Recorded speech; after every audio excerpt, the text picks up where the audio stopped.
Olá, amigos do portal tvprefeito.com. Estamos dando início a mais um programa Conversando com o Jardim.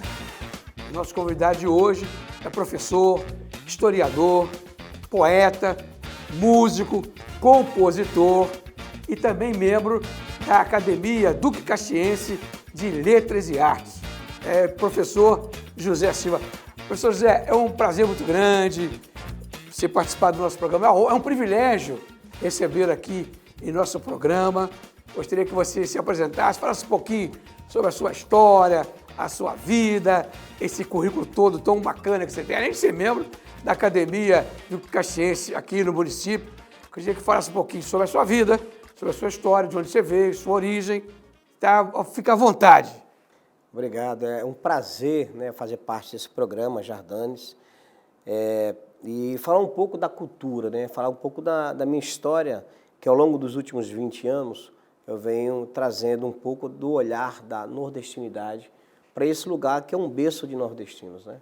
Então, Duque de Caxias começou como cidade dormitória, recebendo esses imigrantes, né, que chegaram na década de 30, 40, 50 e foi levando aí até hoje, recebe imigrantes nordestinos, que hoje tem um outro fim, né? Esse deslocamento não é tanto como era antigamente, a busca de uma sobrevivência, de uma possibilidade de retomar a vida, mas como turista agora, boa parte, o Nordeste hoje tem uma outra estrutura, né, que está migrando menos, né, está saindo menos e chegando mais, retornando mais nordestinos, mas eu trago eu sou muito grato por esse convite, de falar um pouquinho da minha história e das minhas contribuições nesse lugar, nesse município, que já estou aqui há quase 30 anos trabalhando, né? Só na Unigran Rio aqui eu trabalhei 18 anos como professor aqui do município, na Academia de Letras, representando a cultura popular nordestina nesse lugar, tendo como interface a feira, né? A Feira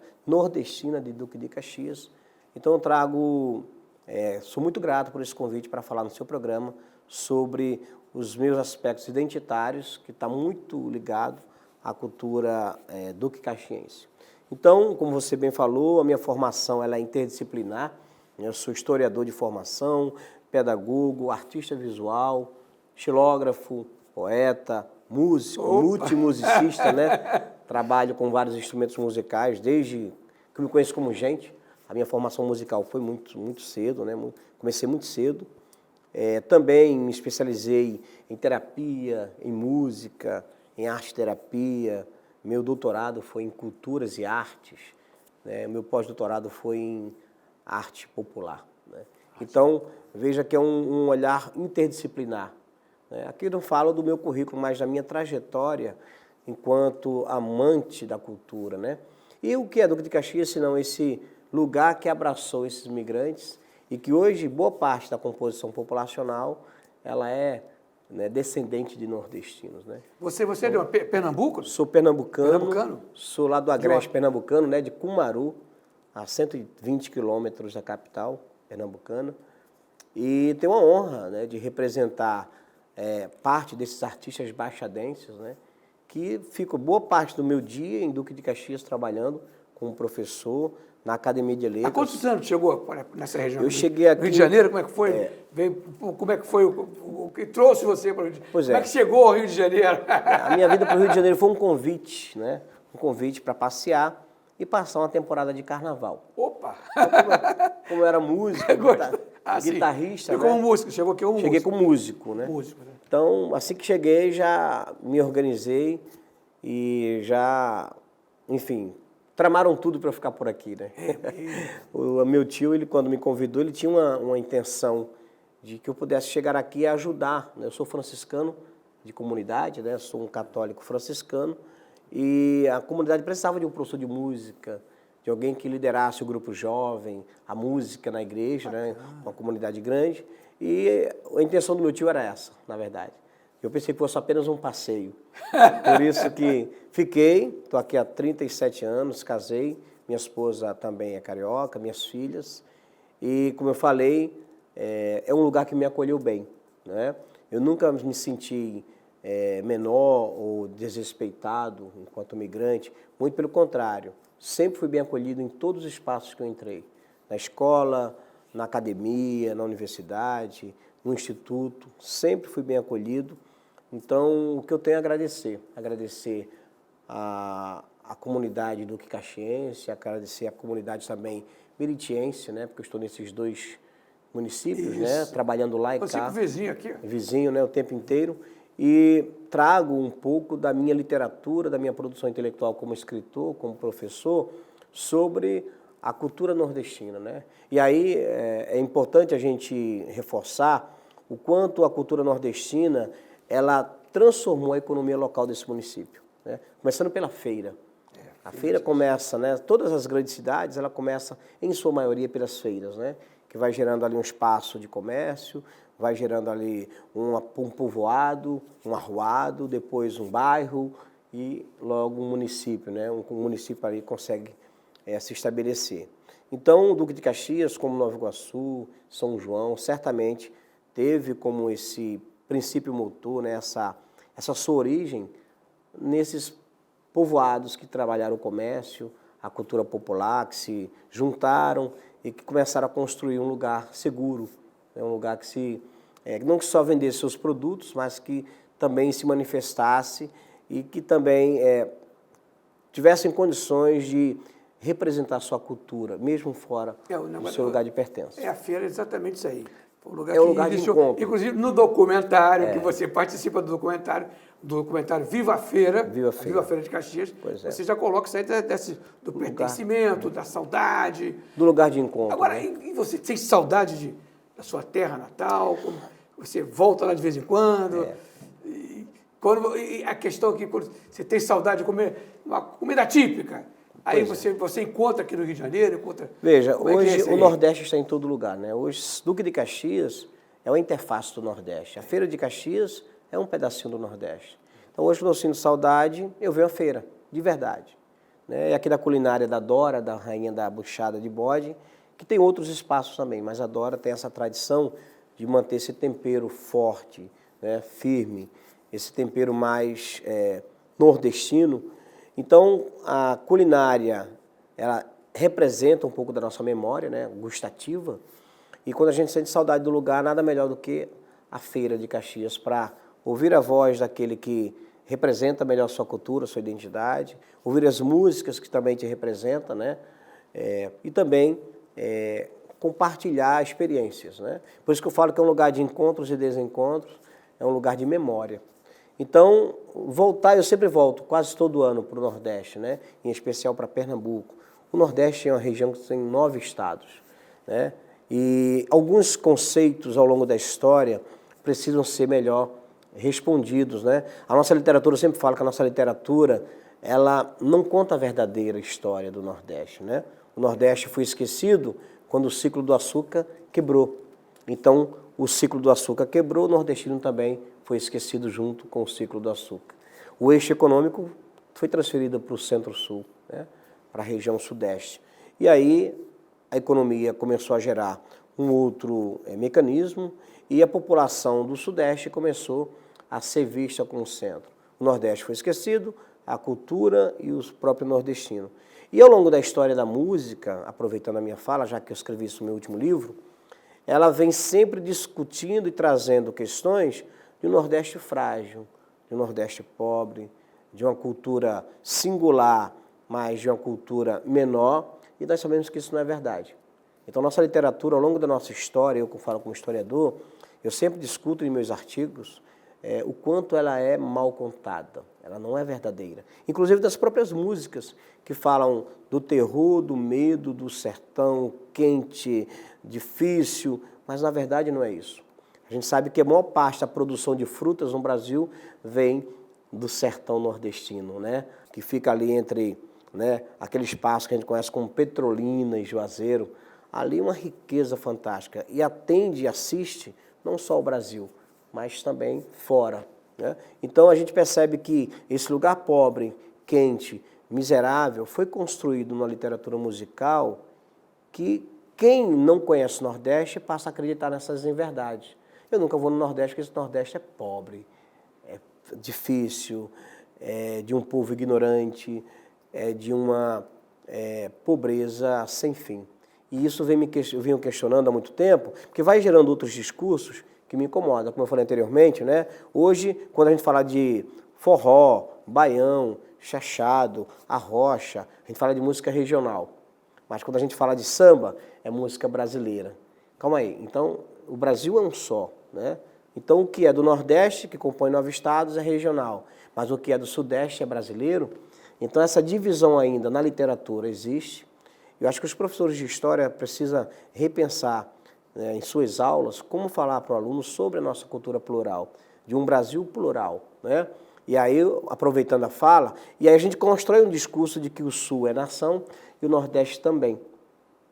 E o Centro, o Sul, né, no caso o Sudeste, é povo. Veja, então, enquanto um lado constrói uma ideia de nação, que eu acho extremamente preocupante, porque nação é o nosso país, nós somos uma nação brasileira, não uma nação nordestina. Então, veja, eu como nordestino não concordo com esse conceito de nação nordestina. Eu concordo que o Brasil ele é plural e o nosso povo constitui essa nação plural. São várias regiões, mas que o povo é brasileiro. E não concordo com a ideia de sul do país, né, também ser uma nação. Eu acho que a gente precisa trabalhar muito essa questão da história, dos aspectos identitários do nosso povo, de uma identidade plural, que a cada momento, em plena contemporaneidade, a gente ainda anda dividido, né? De um Brasil parece que distante, né? Que lá no Nordeste tem um olhar diferente do Sudeste e do Sul. Então isso na cultura nordestina, nos meus artigos eu questiono. Eu trago a ideia de unidade. Nós somos um plural, singular, mas temos uma identidade plural. Isso que representa o Brasil, né? Embora cada região tenha a sua Tem particularidade. sua especificidade, sua particularidade, mas é uma única nação. E nos meus artigos que eu venho publicando, inclusive Feira de Caxias, Identidade Plural, eu trato sobre essa questão de repensarmos a nossa literatura. Na música, na arte, e também na própria formação acadêmica, né? Então, acho que a gente precisa repensar. E eu, como profissional da educação, profissional da arte, eu acho que a gente precisa estreitar os nossos laços, né, enquanto nação. Veja, enquanto nação, não enquanto povo, para uma região e para uma outra nação. Então, assim, embora o Nordeste já tentou se separar do Brasil, né, durante aquele período ali de 1817, com a Revolução Pernambucana, né, a gente chama de um período importante de separação, mas que o Nordeste continua sendo, né, e é integrado ao Brasil. Então, não concordo enquanto nordestino como nação nordestina e não concordo que tudo que é do Rio e São Paulo é brasileiro e o restante é regional. Então, tem que parar com esse discurso. Tem música brasileira, o forró é música brasileira, né? O arrocha é brasileiro, o samba é brasileiro. Então, se a gente começa a separar na música, na arte, o que é arte popular, mas a arte popular está em todos os rincões do Brasil, não só está no Nordeste, né? Hoje o Nordeste ele se faz presente em todos os espaços. Então, acho que enquanto professor de História, de Artes, eu preciso reforçar essa ideia de que o nosso povo é uma única nação, a nossa cultura é plural e ao mesmo tempo singular, e que a gente tem que parar com esse discurso de dividir, sabe? De separar o que é regional, o que é brasileiro. Tudo é brasileiro. Então, acho que a gente começa por aí. Precisa melhorar a formação dos nossos professores, precisamos melhorar também essa comunicação para os nossos alunos, para que eles possam, essas gerações vindouras, o que hoje é passado nas universidades? Currículo, essa área de história. Na minha área o que é passado para esses universitários? Veja, hoje a formação acadêmica, Isso. ela carece de melhor estruturação, né? Eu sou professor universitário há muitos anos. E eu entendo que, por exemplo, nos cursos de História, por exemplo, deveria ter uma cadeira de História do Rio de Janeiro, História da Baixada Fluminense, História do Brasil já tem 1, 2, 3, 4 e 5. História medieval 1, 2, 3, História contemporânea 1, 2, 3, né? História da Ásia. Mas se eu sou um professor de História que representa o Rio de Janeiro, eu preciso conhecer a história do meu estado. E também a história das minhas sub-regiões, né? Essa divisão, se eu pegar a Baixada Fluminense, não é mais Baixada. São quantas baixadas que existem agora? São 5 ou 6 baixadas. Não é mais a história da Baixada Fluminense. De qual baixada eu estou falando? Então, até isso já mudou, geograficamente falando. Então, quando eu formo o meu professor de História na Baixada Fluminense, Eu preciso, primeiro, formá-lo de uma forma geral, mas reforçar o lugar de atuação dele, que é o Rio de Janeiro. Quando eu dei aula na Universidade de Pernambuco, durante a pandemia, eu fiquei 2 anos na Universidade Estadual de Pernambuco, e lá eu dava aula de História do Nordeste e dava aula de História de Pernambuco. Veja, aqui no Rio não tem História do Sudeste. Então, a formação acadêmica dos nossos profissionais de História, em especial a que eu falo, carece de uma melhor atenção, de uma reestruturação na formação desse profissional que vai tratar de questões não só políticas, culturais ou sociais, mas ele precisa compreender, né, qual é o estilo, a característica, os valores, né, que melhor representam essa região. Não para dividir, mas para autoconhecimento. Como eu falei, na grade curricular da Universidade Estadual de Pernambuco, tem História do Nordeste, tem História de Pernambuco e tem as demais áreas do conhecimento que compõem o curso de História. Quer dizer, esse aluno, ele além de ter uma formação geral, ele é especialista na área em que ele nos passa. Conhecedor. Ele conhece a história dele. E vai passar isso E vai passar isso para gerações vindouras. Então, isso eu falo em história. Imagina agora em geografia e nas outras áreas do conhecimento, que eu acho fundamental uma formação integral.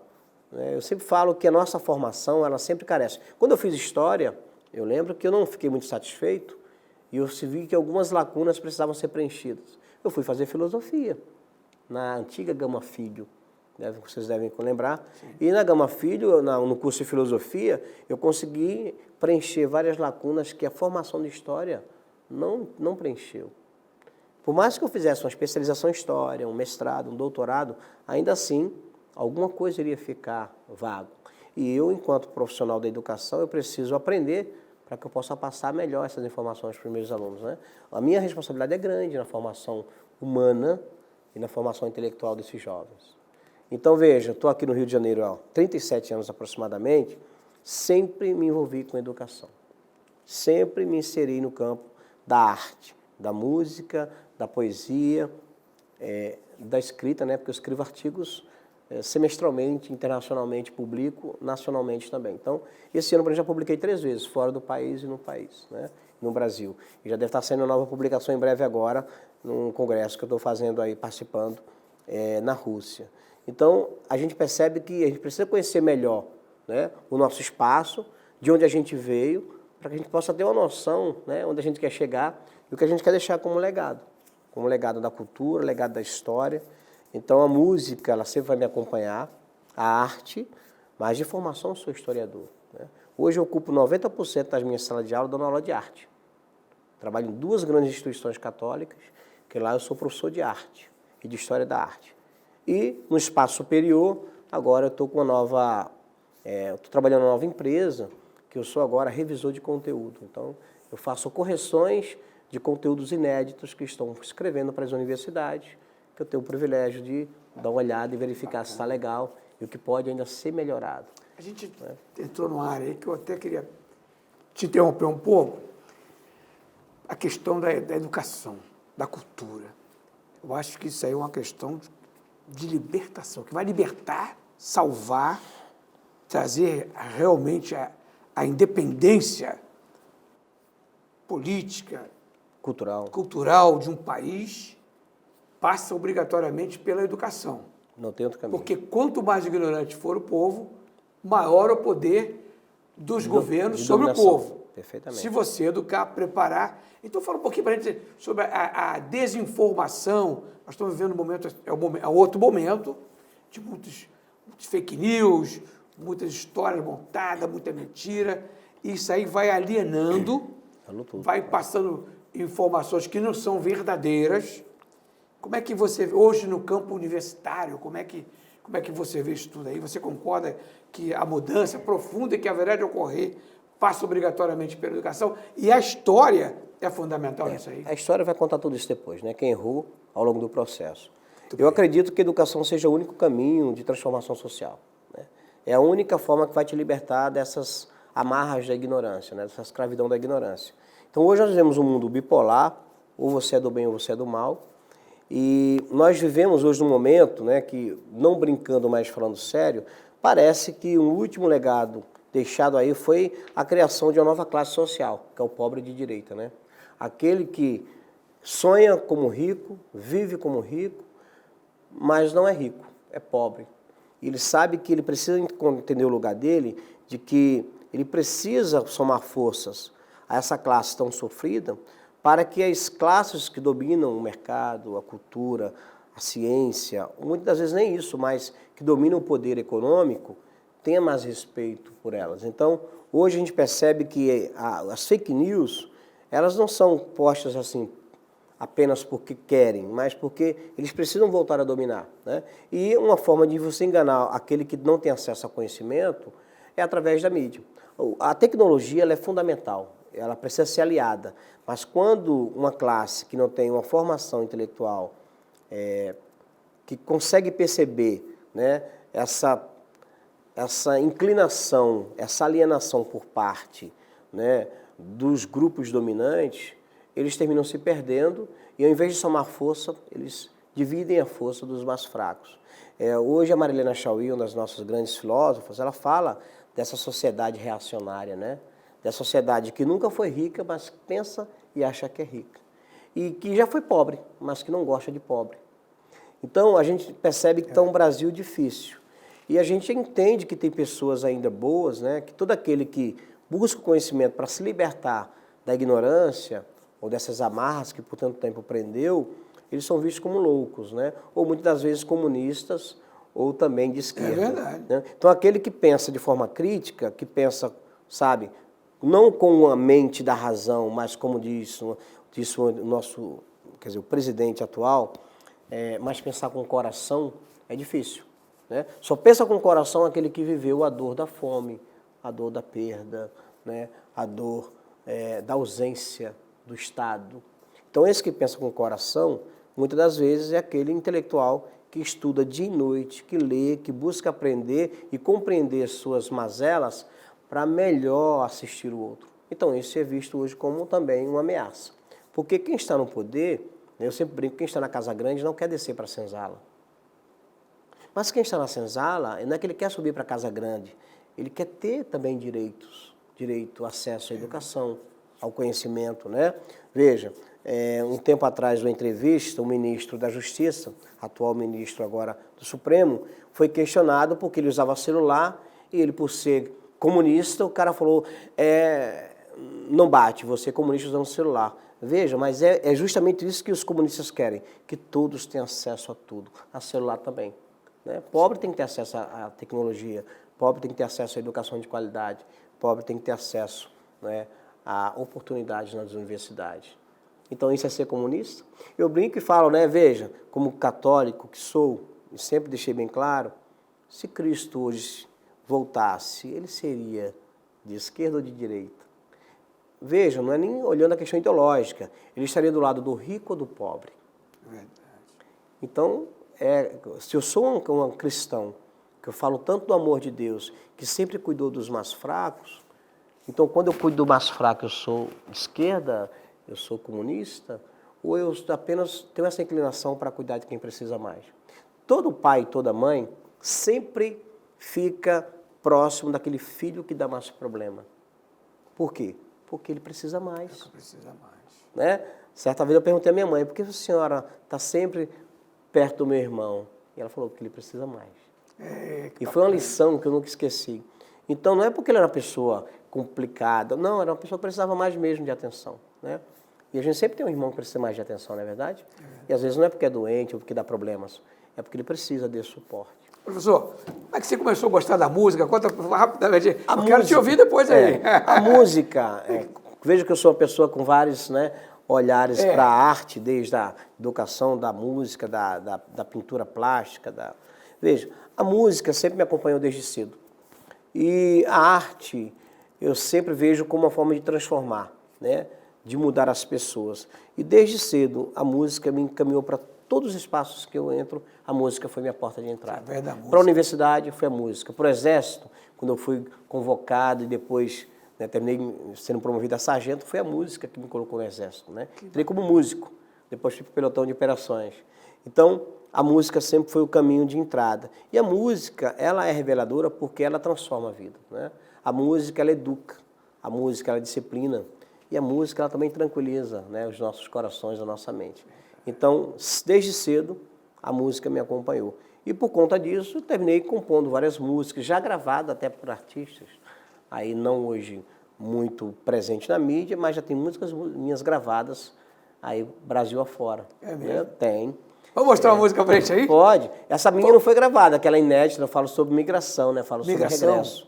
Mas tem várias músicas minhas que já foram gravadas. Inclusive em CD, né? Em DVD. Vai dar uma palhinha pra gente aqui? Vamos lá. Vai pegar o violão aí?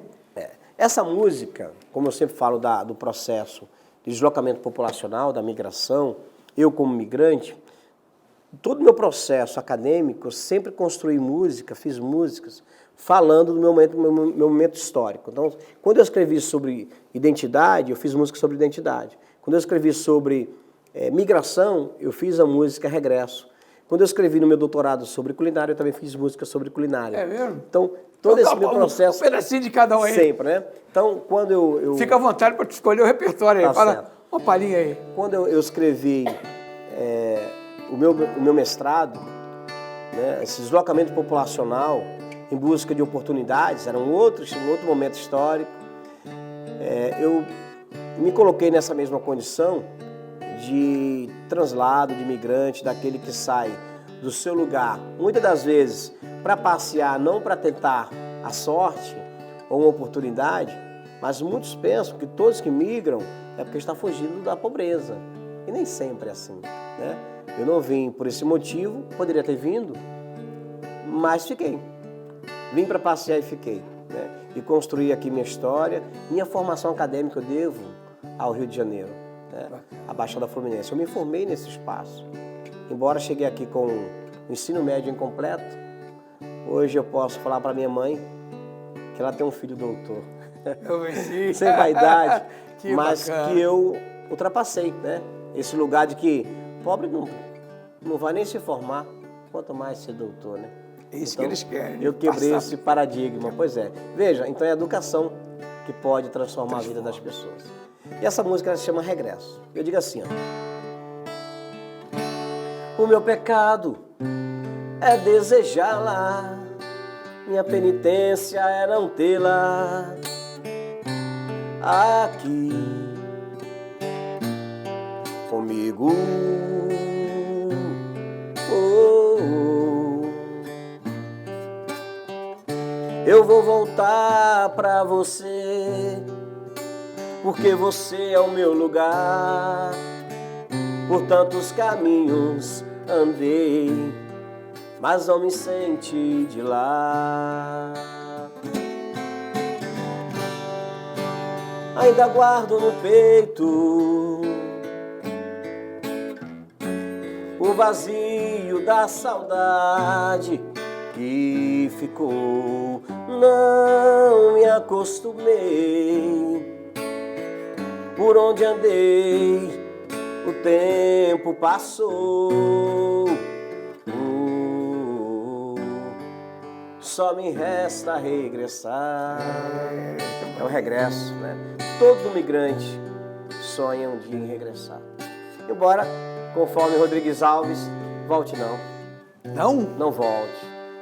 O lugar não é mais o mesmo, as pessoas, nem mesmo você. Então você vai ficar triste se você voltar. Guarde só a boa lembrança. Cara, olha que coisa linda. É a lembrança Caramba. do migrante, né? O migrante, por mais que ele... Eu vou viver uma vida inteira aqui. E vou sempre querer voltar. Mas eu sei que eu não posso voltar. Porque não é mais O mesmo lugar não é o mesmo, né? Não é mais. E aí Olha. vai bater aquela melancolia, né? Aquela tristeza que fala assim, meu Deus. Talvez até uma decepção, né? É uma decepção, é uma grande É decepção. triste falar que pode ser uma decepção. Pois é. E aí quando eu fiz o meu doutorado em culinária, né, nordestina, eu falei sobre paladar, né? Que é o meu tema. Vamos ouvir. Pois é. Paladar. Paladar. Então essa música é um shotzinho, né?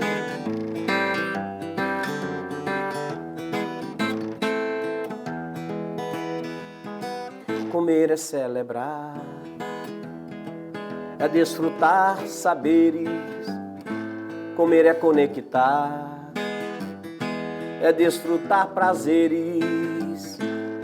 Comer é ser, é representar lugar. Comer é ser, múltiplo e singular. O paladar não depende apenas da superfície da língua, nem tão pouco das papilas gustativas. Depende dos saberes e sabores da vida. O paladar é um acúmulo histórico, é um pouco de tudo. É sonoridade, é aroma, é textura, é sobretudo sabores que se misturam. Que bonito. Paladar, né? Lindo, lindo, lindo. Bom, né? Então, veja, a culinária nordestina ela é muito rica. São 9 estados. Por isso, um outro erro conceitual. Culinária nordestina. Não pode ser chamada de culinária nordestina, porque o Nordeste ela tem 9 estados. Cada estado tem texturas diferentes, cores, aromas, sabores. Se você pegar a comida paraibana, ela é linda em cores. Mas a comida baiana é um tempero forte. Mas as mais saborosas é a pernambucana. Eita. Não é puxando para frente. Mas, dá para compor uma música, outra música. pois é, outra música. Mas cada estado tem sua especificidade, como você bem falou, sua característica. Então, como eu posso falar de culinária nordestina? Culinária nordestinas no plural. Porque eu tenho 9 representações, 9 pratos diferentes. Com aromas, cores, texturas e sabores totalmente diferentes. Então, quando eu falo de Nordeste, eu preciso ter muito cuidado. Primeiro que eu não vejo como nação. É um povo que representa uma grande nação. Assim como o Sul é um povo que representa uma grande nação. Assim como o Sudeste, Rio e São Paulo, Minas, né, Espírito Santo, representam a nação. Então a nação é o Brasil. Cada sub-região, cada região, na minha concepção, representa povo e na sua totalidade é uma nação. Então a gente precisa melhorar nosso vocabulário enquanto professor de história. Eu vou continuar nessa perspectiva, porque enquanto eu ficar com esse discurso de regional, brasileiro, nordestino, sudestino, sulista, parece que eu vivo em instâncias totalmente distintas. E não é, né? Todas as contribuições na culinária, na arte, na música, ela é que melhor representa o Brasil, que é um Brasil plural. Diverso, né? Professor, que bacana, hein? As composições muito lindas, né? Que maravilha. Nós estamos chegando, passou muito rápido, né? Estamos chegando ao finalzinho do programa, mas eu queria que te ouvir mais um pouco aí sobre a música. Eu gosto muito de música, música brasileira, música popular. Eu gosto de tudo, eu gosto de louvor, eu gosto de música, eu gosto das mensagens que as músicas passam para a gente. A música, ela, enquanto uma prática social e também enquanto uma prática que trata da memória, né, trata das experiências da fé, como você falou, cultural, ela sempre vai ter o poder de transformar as pessoas. Né? Eu sempre falo que na pandemia a música salvou muitas vidas. A arte salvou muitas vidas. Eu creio nisso. Eu também acredito muito nessa questão. E hoje nós temos, como por exemplo, como representante da nossa Academia Duque Caxiense, eu entendo que a gente precisa levar mais músicas para as escolas, a gente precisa levar mais arte, mais festivais, que nós não temos mais, aqueles nossos festivais da década passada. A gente precisa levar mais respeito, mais amor, mais Deus, no sentido não da religião, mas de Deus, né? Enquanto o amor ao próximo. O amor ao próximo, né? E o respeito. O respeito é fundamental, não a tolerância, mas o respeito. Porque a tolerância para mim é aturar, respeitar não, é respeitar. Então a gente precisa, enquanto educador, enquanto amante da cultura, da arte, da educação, perceber que só vamos mudar de sociedade se levarmos uma educação séria, né? E se levarmos a educação a sério. E nós temos hoje os nossos representantes na política que precisam se inclinar para esse olhar. Como é que eu quero ver o meu município? Que município eu quero ver daqui aos próximos 10, 15 anos, né? O que eu represento nessa Câmara Municipal, né? Se não o povo que me colocou aqui dentro. Então, o que é que esse povo precisa para ser transformado? Cultura, conhecimento, educação. E é isso que vai. Não são paredes, blocos, concretos. Não, isso não A gente vai. precisa de cultura. Isso não muda. E Isso cultura, não muda. Parede, bloco, concreto, prédio, edifício, fachada. Isso é tudo para inglês ver. Isso aí é perfeito, né? E a cultura, é a cultura que vai transformar. Né? E aquele que é transformado, ele sabe seriamente quem é que se preocupa com isso. Então é importante que a gente traga... É que as coisas, os índices nacionais que estão sendo mostrados aí, mostram que realmente não são paredes, não são cimento, não são concreto, não é ferro, é coisa humana. É humana, é isso aí, o contato humano. E Caxias, por exemplo, o índice de Caxias é um dos piores do Brasil. Carece. Embora tenha parede, tenha ferro, tenha concreto, tenha cimento, tenha fachada, tenha bonito, tenha tudo, mas carece desse parte, olhar especial, né? Desse olhar. Já está acontecendo, mas a passos curtos. Precisa acelerar mais, né? A carência é grande. Enquanto representante desse município, na educação, na cultura, o município pode sempre contar comigo na Academia de Letras, no Instituto Histórico. Sempre vou defender esse município como sempre defendi, a arte, a cultura. E é importante que os representantes que aqui, né, participam dessa gestão, da governança, tenham esse olhar especial para a educação, para a formação. E nós temos o nosso Instituto Histórico como um lugar da memória, um lugar de encontros, de debates. Em breve teremos vários eventos tratando dos nossos artistas baixadenses, exposições de artes, lançamentos de livro. Estarei lançando agora minha coleção de cordel, que eu verso sobre poder, política, sociedade, cultura. O cordel expressa, né? A mensagem passa ali. É uma literatura musicalizada, né? Metrificada, que facilita o entendimento e, ao mesmo tempo, memoriza, porque ela, por ser musicalizada, a memorização é mais rápida. Então, eu falo não de uma questão de politicagem, mas eu falo de uma política séria. E como você muito bem falou, Jardanes, o que é que pode transformar os nossos jovens? Educação. E se a gente parte desse princípio motor que a educação é a única possibilidade de transformar a vida dessas crianças, acho que a gente vai caminhar para o nosso progresso, né? O nosso município precisa avançar muito, mas se o olhar para a educação for levado mais a sério, e para os educadores, né? Porque os educadores precisam de um espaço de acolhimento e de estrutura para trabalhar. Então isso é fundamental, não é só pensar na educação. Também, salário digno. Salário digno, né? Segurança. Né? Tem professor hoje em dia que sofre ameaça diariamente. Então tem professor adoecendo todo dia. Nós temos que sacudir essas estruturas aí. Precisamos, né? Precisamos e pedimos sempre ao poder público. Eu quero aproveitar aqui e dizer o seguinte, o secretário de Cultura de Duque de Caxias, amigo nosso da cidade, conhece a cidade, está convidado, a hora que quiser vir aqui falar sobre a cultura, sobre o teatro. Nós temos teatro fantástico nosso aqui, teatro, né? 2 teatros aqui nesse Perfeito. Tem o Rocortês, tem outro também, o Procópio Ferreira, que era lá na Câmara Municipal, existia um teatro ali em cima. Sim, na Câmara Municipal. Perfeito. Nós temos outro também no shopping que tínhamos uma biblioteca, né? Teatro, tinha biblioteca. É verdade. Nós temos a biblioteca no centro de Caxias. Perfeito. Então, temos que dar uma valorização à cultura, à cultura da cidade. Nós temos aqui na cidade a Escola de Samba Grande Rio, Perfeito. que é um setor uma grande referência, de cultura, de fomento, ali dentro, com os artistas. E sabemos, assim, não é uma falácia. Então nós temos que aproveitar isso. Sabemos que a cultura ela transforma também a economia local. Onde tem cultura e arte, tem circulação. Você vê o governador Cláudio Castro investiu na cultura esses 2 últimos anos, 3 últimos anos, investiu mais de 3 bilhões na cultura, incentivando. Então, essa semana mesmo, a gente teve vários municípios do interior do Rio. Às vezes as pessoas não sabem. Ele inaugurou várias casas de espetáculo com apoio da cultura, com dinheiro do Estado.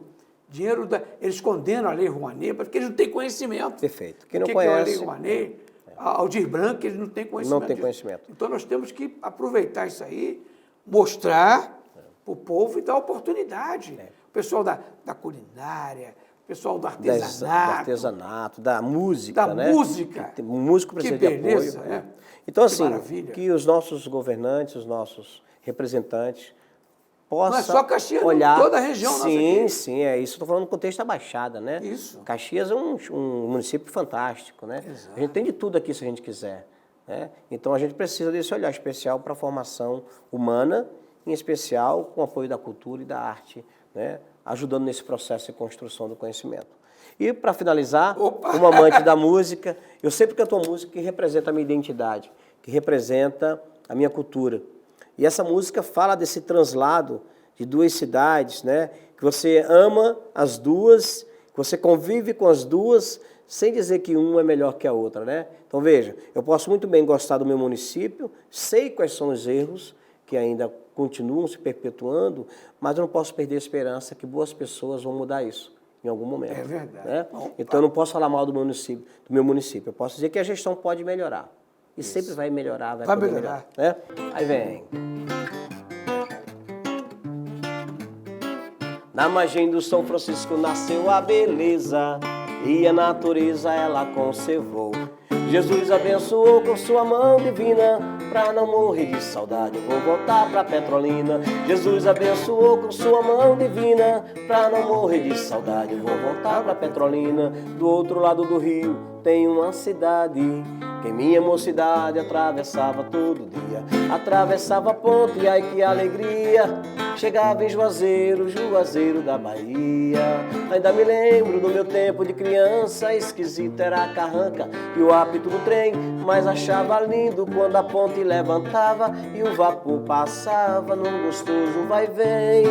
Petrolina, Juazeiro, Juazeiro, Petrolina, todas duas eu acho uma coisa linda. Eu gosto de Juazeiro e adoro Petrolina. Então, essa canção bacana, fala da memória de dois lugares de sua infância, que tanto uma quanto a outra ele ama, né?